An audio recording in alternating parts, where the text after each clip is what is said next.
नमस्कार दोस्तों, स्वागत है आपका आज के मुख्य समाचार में।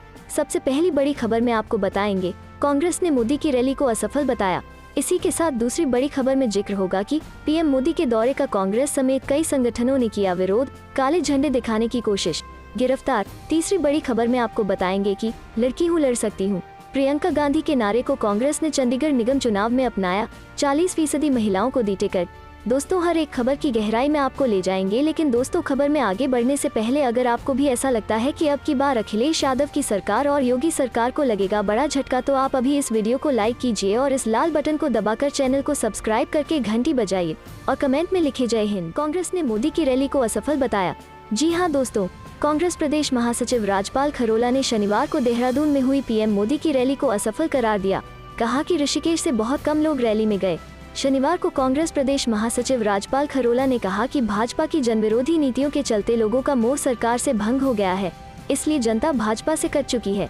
कहा कि ऋषिकेश विधायक ने क्षेत्र से 10,000 लोग रैली में ले जाने का दावा किया था, लेकिन विधायक 500 लोगों को भी नहीं जुटा पाए। चलते हैं अगली खबर की तरफ। पीएम मोदी के दौरे का कांग्रेस समेत कई संगठनों ने किया विरोध, काले झंडे दिखाने की कोशिश, गिरफ्तार। जी हाँ दोस्तों, प्रधानमंत्री नरेंद्र मोदी के उत्तराखंड दौरे का अलग अलग संगठनों ने विरोध किया।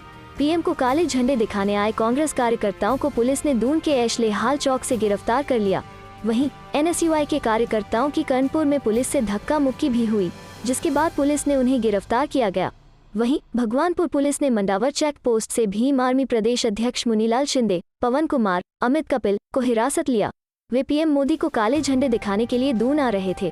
प्रधानमंत्री नरेंद्र मोदी देहरादून आगमन के विरोध में कांग्रेसी कार्यकर्ताओं ने पार्टी नेता लालचंद शर्मा के नेतृत्व में एशले हाल चौक पर विरोध प्रदर्शन किया। इस दौरान कार्यकर्ताओं ने नरेंद्र मोदी गो बैक के नारे लगाए। आयोजन स्थल पर जाने की कोशिश करने के दौरान पुलिस ने उन्हें गिरफ्तार कर लिया। कांग्रेस कार्यकर्ताओं की ओर से काले झंडे दिखाने की कोशिश की गई, जहां पुलिस की ओर से उन्हें गिरफ्तार किया। इस दौरान पुलिस कांग्रेस कार्यकर्ताओं के बीच धक्का मुक्की भी हुई। पुलिस उन्हें निजी बस में बिठाकर ले गई। एनएसयूआई ने प्रधानमंत्री नरेंद्र मोदी के उत्तराखंड दौरे का विरोध किया। प्रदेश अध्यक्ष मोहन भंडारी के नेतृत्व में कार्यकर्ता डीएवी महाविद्यालय में एकत्र हुए, जहां से उन्होंने रैली स्थल की ओर नारेबाजी मार्च निकाला। कर्णपुर चौक पर पहले से मौजूद पुलिस ने कार्यकर्ताओं को रोक दिया। यहाँ कार्यकर्ताओं और पुलिस के बीच जमकर धक्का मुक्की। इस पर पुलिस उन्हें गिरफ्तार कर गढ़ी कैंट थाने ले गई। एनएसयूआई के प्रदेश अध्यक्ष मोहन भंडारी ने कहा कि जिस तरह से मोदी ने देश के युवाओं को रोजगार और सस्ती शिक्षा के सपने दिखाए हैं, उससे आज छात्र और युवा खुद को ठगा हुआ महसूस कर रहा है। इसके अलावा एनएसयूआई नई शिक्षा नीति, शिक्षा और सरकारी उपक्रमों के निजीकरण, विभिन्न परीक्षाओं में हो रहे घोटाले और लेट ज्वाइनिंग, प्रतियोगी परीक्षाओं में उम्र सीमा में छूट न देने, बढ़ती बेरोजगारी, फेलोशिप फॉर स्कॉलरशिप में हो रही कटौती का भी विरोध कर रही है। चलते हैं अगली खबर की तरफ। लड़की हूँ लड़ सकती हूँ। प्रियंका गांधी के नारे को कांग्रेस ने चंडीगढ़ निगम चुनाव में अपनाया, 40% महिलाओं को दी टिकट। जी हाँ दोस्तों, लड़की हूँ लड़ सकती हूँ। यह नारा अखिल भारतीय कांग्रेस की महासचिव प्रियंका गांधी ने उत्तर प्रदेश विधानसभा चुनाव को ध्यान में रखकर दिया है। इस नारे को चंडीगढ़ कांग्रेस ने भी जनरल वार्ड से गुरबख्श रावत और दीपा दुबे को टिकट देकर अपनाया है।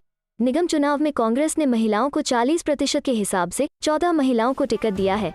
इस बार चंडीगढ़ में नगर निगम चुनाव के लिए कुल 35 वार्ड हैं। 40% के हिसाब से कुल 14 वार्डों में ही महिलाओं को टिकट दिया है। इनमें से फिलहाल 12 वार्ड महिलाओं के लिए, जिसमें 9 सामान्य महिला वार्ड और 3 एससी महिला वार्ड के लिए आरक्षित हैं। प्रियंका गांधी के नारे को साकार करने में चंडीगढ़ कांग्रेस को अधिक मेहनत नहीं करनी पड़ी। कांग्रेस पार्टी को केवल 2 वार्डों पर ही और महिला उम्मीदवार उतारनी पड़ी। प्रियंका गांधी की लड़की हूँ लड़ सकती हूँ के नारे को सभी प्रदेशों में लागू होना चाहिए। चंडीगढ़ नगर निगम चुनाव में पार्टी ने इसे लागू किया है। इससे महिला सशक्तिकरण को बल मिलेगा। चलते हैं अगली खबर की तरफ। प्रियंका गांधी का पीएम मोदी पर तंज, कहा भारतीयों की पीड़ा को बूटों तले कुचलिए मत। जी हाँ दोस्तों, कांग्रेस पार्टी की राष्ट्रीय महासचिव और उत्तर प्रदेश के प्रभारी प्रियंका गांधी ने ट्वीट कर केंद्र की नरेंद्र मोदी सरकार पर हमला बोला है। उन्होंने कहा कि भारतीय जनता पार्टी की सरकार ने अब तक न तो कोरोना से हुई मौतों के सही आंकड़े जारी किए हैं और न ही मृतकों के परिजनों को किसी तरह का मुआवजा दिया है। इस दौरान उन्होंने कहा कि मृतकों के परिजनों को मुआवजा दिया जाए। उन्होंने आगे कहा कि नरेंद्र मोदी करोड़ों भारतीयों की पीड़ा और संवेदना को संवेदनहीनता के बूटों तले कुचलिए मत, मृतकों के परिजनों को मुआवजा दीजिए। प्रियंका गांधी ने कहा, बीजेपी सरकार ने अब तक न तो कोरोना से हुई मौतों के सही आंकड़े जारी किए हैं और न ही मृतकों के परिजनों को किसी तरह का मुआवजा दिया है। प्रधानमंत्री नरेंद्र मोदी करोड़ों भारतीयों की पीड़ा और संवेदना को संवेदनहीनता के बूटों तले कुचलिए मत, मृतकों के परिजनों को मुआवजा दीजिए। केंद्रीय स्वास्थ्य मंत्रालय की ओर से जारी किए गए आंकड़ों के मुताबिक देश में अब एक्टिव मामलों की संख्या 99,974 है। वहीं इस महामारी से जान गंवाने वालों की संख्या बढ़कर 4,70,530 हो गई है। आंकड़ों के मुताबिक अभी तक 3,40,53,856 लोग संक्रमण मुक्त हो चुके हैं। राष्ट्रव्यापी टीकाकरण मुहिम के तहत अभी तक कोरोना वायरस रोधी टीकों की 126 करोड़ से ज्यादा खुराक दी जा चुकी है। कल 73,63,706 डोज दी गई, जिसके बाद अब तक वैक्सीन की 126 करोड़ 53,44,975 डोज दी जा चुकी हैं। चलते हैं अगली खबर की तरफ। आरजेडी चीफ लालू यादव की नरेंद्र मोदी गवर्नमेंट को चेतावनी, कहा जातीय जनगणना नहीं हुई तो करेंगे आंदोलन। जी हां दोस्तों, आरजेडी सुप्रीमो लालू प्रसाद यादव ने शनिवार को दिल्ली में कहा कि हम जातीय जनगणना लागू कराने के लिए आंदोलन करेंगे। सभी पार्टी के लोग तैयार हैं। लोकसभा में केंद्र सरकार ने कहा था कि जातीय जनगणना संभव नहीं है। इस पर लालू प्रसाद यादव ने कहा कि अगर केंद्र सरकार जातीय जनगणना नहीं कराना चाहती है तो बिहार सरकार अपने खर्चे पर जातीय जनगणना कराएं। हम लोग नीतीश कुमार के साथ हैं। अगर जाति जनगणना नहीं होगी तो हम लोग देशव्यापी प्रदर्शन करेंगे। लालू यादव ने कहा कि पीएम नरेंद्र मोदी और बीजेपी यह योजना बना रहे हैं कि जातिगत जनगणना न हो। अनुसूचित जाति एवं अनुसूचित जनजाति की जनसंख्या बढ़ गई है, इसलिए सरकार को उन्हें नौकरी देनी है। सरकार भले ही मना करे, लेकिन हम सुनिश्चित करेंगे कि जाति आधारित जनगणना हो। उन्होंने नीतीश सरकार पर हमला बोलते हुए कहा कि बिहार में अफसरशाही है। यह बात हम लोग पहले से ही कहते आ रहे हैं। बिहार विधानसभा में मंत्री जीवेश मिश्रा के साथ जो हुआ वो गलत हुआ, अधिकारियों पर कार्रवाई हो। बिहार विधानसभा में असदुद्दीन ओवैसी के विधायकों ने वंदे मातरम गाने से मना किया तो लालू प्रसाद यादव ने असदुद्दीन ओवैसी को बीजेपी का एजेंट बताया। लालू यादव ने कहा, ओवैसी को सब जानते हैं, वो बीजेपी के इशारे पर काम करते हैं। राष्ट्रगान का अपमान नहीं होना चाहिए। इससे पहले बिहार विधानसभा में प्रतिपक्ष के नेता तेजस्वी यादव ने बुधवार को कहा था कि राज्य अपने संसाधनों की मदद से ओबीसी की गिनती की मांग पर दबाव डालने के लिए वो बिहार के मुख्यमंत्री नीतीश कुमार को पत्र लिखेंगे। केंद्रीय मंत्री नित्यानंद राय ने मंगलवार को दोहराया था कि जनगणना में अनुसूचित जाति एवं अनुसूचित जनजाति के अलावा अन्य जातियों को शामिल नहीं किया जाएगा, इसलिए बिहार के सामने राज्य विशेष की कवायद ही एकमात्र विकल्प बचा है। तेजस्वी ने कहा था कि मुख्यमंत्री ने मानसून सत्र के दौरान उनके अनुरोध पर कार्रवाई की, जिसके परिणामस्वरूप एक सर्वदलीय प्रतिनिधिमंडल प्रधानमंत्री नरेंद्र मोदी से मुलाकात कर जातिगत जनगणना की मांग की थी। उन्होंने नीतीश पर इस मामले को लेकर आनाकानी करने का आरोप लगाते हुए कहा था कि केंद्र ने बहुत पहले ही अपने इरादे स्पष्ट कर दिए थे। जातिगत जनगणना के पक्ष में बिहार विधानमंडल द्वारा 2 बार सर्वसम्मत से प्रस्ताव पारित किए गए हैं और इसकी वकालत करने वालों का मानना है कि सामाजिक न्याय और कल्याणकारी योजनाओं के अच्छे वितरण का रास्ता बेहतर करेगा। चलते हैं अगली खबर की तरफ।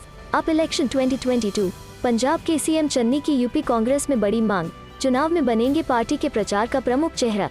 जी हां दोस्तों, चरणजीत सिंह चन्नी पंजाब के सीएम हैं, लेकिन महज चंद दिनों में देश भर में वे लोकप्रिय हो गए हैं। कांग्रेस नेताओं के मुताबिक उनकी लोकप्रियता यूपी में भी बढ़ गई है। खासतौर पर दलित युवाओं के बीच चन्नी को पसंद करने वालों की संख्या बढ़ी है। यूथ कांग्रेस से जुड़े कई युवा सोशल मीडिया पर चन्नी को फॉलो करने लगे हैं, इसलिए अगले साल होने वाले विधानसभा चुनाव को लेकर चन्नी की मांग बढ़ गई है। खासतौर पर एससी सीटों के भावी उम्मीदवार और नेता चाहते हैं कि आधिकारिक तौर पर चुनाव प्रचार शुरू होने से पहले चन्नी उनके चुनाव क्षेत्र का एक चक्कर जरूर लगाएं। बताया जा रहा है चन्नी कुछ महत्वपूर्ण एससी सीटों पर कांग्रेस के टाउन हॉल कार्यक्रम में हिस्सा लेंगे और युवाओं से चर्चा करेंगे। वहीं चुनाव प्रचार के लिए भी वे पार्टी का महत्वपूर्ण चेहरा होंगे। चन्नी यूपी के अलावा उत्तराखंड में भी पार्टी के लिए प्रचार कर सकते हैं। कैप्टन अमरिंदर सिंह के इस्तीफा देने के बाद चन्नी इसी साल 19 सितंबर को पंजाब के सीएम बने हैं। चलते हैं अगली खबर की तरफ। प्रधानमंत्री आवास योजना के पोस्टर से पीएम मोदी की तस्वीर नदारद, बीजेपी विधायक नाराज।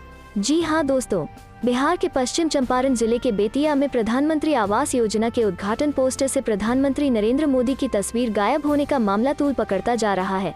चनपटिया से बीजेपी के विधायक उमाकांत सिंह ने इसे लेकर नाराजगी जताई है। दरअसल मुख्यमंत्री नीतीश कुमार ने शनिवार को पटना से वर्चुअल मीटिंग कर कई योजनाओं का उद्घाटन और शिलान्यास किया था। इस कार्यक्रम का प्रसारण बेतिया में भी किया गया था। प्रधानमंत्री आवास योजना के उद्घाटन कार्यक्रम में इसके पोस्टर से खुद पीएम की तस्वीर नदारद दिखी। बेतिया के बिपिन हाई स्कूल में सीएम नीतीश कुमार ने वर्चुअल मीटिंग के माध्यम से शहरी आवास योजना कार्यक्रम का उद्घाटन किया। मुख्यमंत्री ने पटना से ही रिमोट के माध्यम से कई योजनाओं का उद्घाटन व शिलान्यास किया। इस कार्यक्रम के पोस्टर से पीएम नरेंद्र मोदी की तस्वीर गायब दिखी। इस पर बीजेपी के विधायक उमाकांत सिंह ने कहा कि यह जरूरी था कि पोस्टर में प्रधानमंत्री की तस्वीर लगी हो, लेकिन ऐसा नहीं हुआ। उन्होंने कहा कि इस कार्यक्रम में बिहार बीजेपी के नेता और राज्य के दोनों उप मुख्यमंत्री भी शामिल थे, उनको इस बात का संज्ञान लेना चाहिए था। उन्होंने कहा कि पार्टी के प्रदेश स्तर के नेता इस मामले को देखेंगे।